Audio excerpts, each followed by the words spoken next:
Welcome back to another episode of Rock Boys Football Bold Prediction Season. Taking a look at this USC program, giving you guys some of my bold predictions that I believe in heading into 2024. These are some of my favorite episodes to do where you kind of get to call your shot heading into 2024. Now, before we get into it, would love to hear from you guys. Everybody listening has some sort of bold prediction heading into 2024. The USC fans, you guys always light it up in the comments section. Would love to hear your bold prediction that you think's coming true heading into 2024. I'm going to give you 5 of my bold predictions. Fired up to get into it. Before we do, just want to say thank you to you guys, to the USC fans. Y'all know I have a blast talking this program. The amount of support you guys always throw to the boys, it truly does mean a lot. If y'all do enjoy the content, consider subscribing to the channel. And without further ado, let's get into this one. I want to start on the offensive side of the football, talking about quarterback Miller Moss. My bold prediction, Miller Moss is going to make an all-Big Ten team in the 2024 season. Now, I think for the USC fans, that's not that bold of a prediction. I think for the casual college football fan, it might be a little bit of a bold prediction.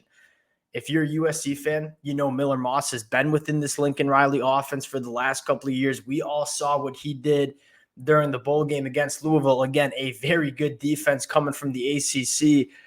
There's a lot to believe in with Miller Moss. But another thing that I kind of want to dive into is you look at the quarterback play across the Big Ten Conference. There's a lot of question marks for a lot of the premier teams at the top of the Big Ten, right? Dillon Gabriel, we feel pretty good about with the Oregon Ducks. You look at Michigan, the defending national champions. You guys know I'm a Michigan fan. We as Michigan fans are going into the 2024 season with, some massive question marks at the quarterback spot. Ohio State has to go out and get Will Howard coming in through the transfer portal. Some question marks there. Penn State, Drew Aller, question marks there. I mean, there's an argument to say Miller Moss is a top 3, top 2 quarterback in the Big Ten in the 2024 season. I think that's something that could come true in 2024. And I mean, for all the doubt that a lot of people have about this USC program, I think one thing to be confident in, if you're a USC fan, is I think USC might have some of the better quarterback play in the conference. And we all know if you have good quarterback play, you can win a lot of football games in whatever conference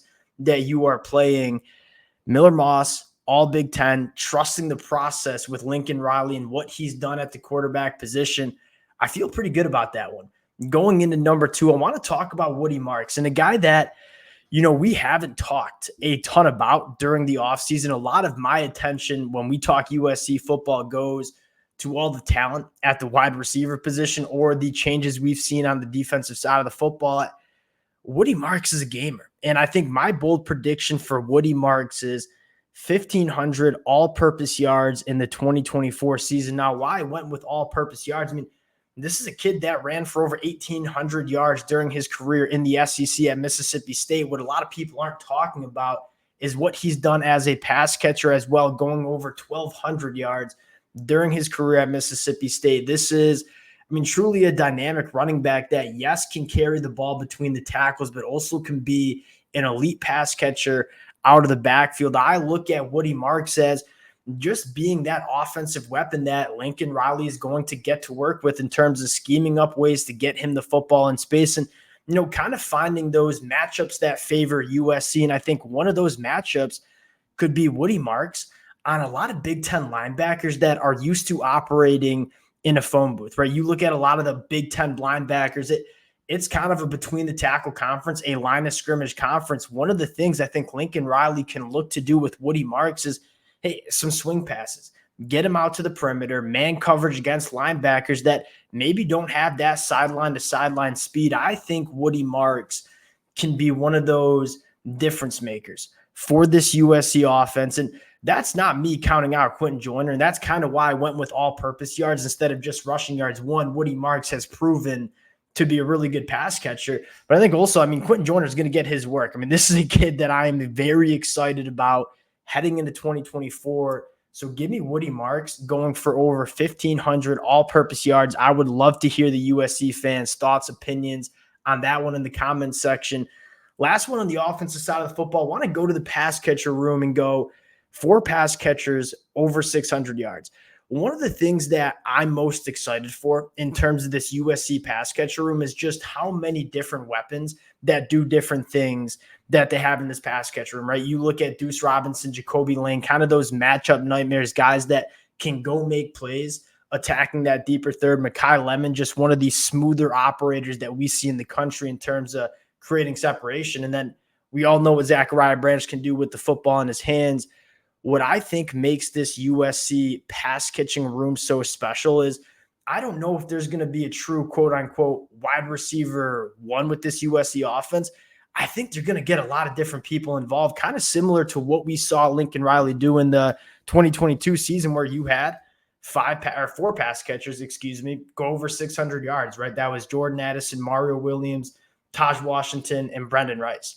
I think you're going to see a very similar offense to what we saw in 2022, where we are spreading the football all around, trying to find the matchups that favor us. And at the end of the day, I just don't know how many defenses, not only in the Big Ten, but in the country, have the amount of defensive backs that can deal with all this talent that you are going to see on the perimeter for this USC offense. So I think it's going to kind of go from game to game. Hey, what players are getting favorable matchups each and every Saturday? That's who we're going to feature. I don't think there's going to be a wide receiver that's featured every single Saturday. I think it's going to be, for lack of better terms, the wealth is going to be spread out because you have so many difference makers on the offensive side of the football. If I were to tell you my four pass catchers that are going for over 600 yards, it'd be right what you see on the screen. Deuce Robinson, Jacoby Lane, Zachariah Branch, and Mekhi Lemon. Now, Kyron Hudson, good football player. Jay Fair coming over from Auburn, I think certainly could do it as well. But those are the four wide receivers that I just see getting involved a lot during the 2024 season. Now, going over to the defensive side of the football in a very similar, kind of conversation that we just had with the USC wide receiver room, four players going over 5+ sacks for USC in the 2024 season. Now, you go back to Danton Lynn at UCLA, they had kind of three guys, right? The Murphy brothers and Liatu Latu. That is where the pass rush came from UCLA. I look at this USC front seven and say, I don't know if there is that elite edge rusher that's going to go for 12+ sacks. That being said, I see a big-time rotation with a lot of these guys on the defensive line, and I see a lot of guys having impacts in this front seven. Now, if you were to ask me what four players have the 5+ sacks, I'm going to go Jamil Muhammad. He had 5+ sacks last year. I'm going to go Anthony Lucas, a guy that I think breaks out. And I feel like people forget, Anthony Lucas is only going into year 3 of his college football career. There was a lot of hype around him this time last year, and he just didn't play as much as I kind of thought he should have. I think Anthony Lucas goes for 5+ sacks, and then I'm going to go Braylon Shelby, and then I'm going to go Bear Alexander on the inside. Now, the answer could be Nate Clifton. It could be Sam Green. It could be the true freshman Cam Fountain. There's a lot of different pass rushers that are capable of going for 5+ sacks, but it kind of paints the picture that I don't think there's going to be that dominant pass rusher. I think it's going to come from a lot of different places in this USC front seven. But one thing that we kind of trust is Dan Lynn's going to be coming after the quarterback, right? That was UCLA's calling card in 2023. That's how he turned this UCLA defense around, is just impacting the passer at such a high level. USC has the guys to do that in 2024. I fully expect it from Danton Lynn and this USC defense. Going to my last bold prediction for this USC program, one true freshman, All-American on the defensive side of the football. Two guys I really want to talk about, and then we're going to throw in a couple wild cards. Cam Fountain on the defensive line. It's hard to see Cam Fountain not getting a lot of opportunity on the defensive line, whether you're kicking him into the 3-tech, whether you're leaving him out on the edge. You look at Cam Fountain, this is a guy that is ready to play year one. I think Jide Abasari is another guy that I think could get a lot of burn year one as well. But my other guy that I'm keeping an eye on is Marcellus Williams at the cornerback spot. Marcellus Williams has a difficult pathway to getting on the field. That's not a shot at Marcellus Williams. I think he's one of the better cornerbacks that's going to be a true freshman. You just look at John Humphrey, Jacoby Covington, DeCarlos Nicholson.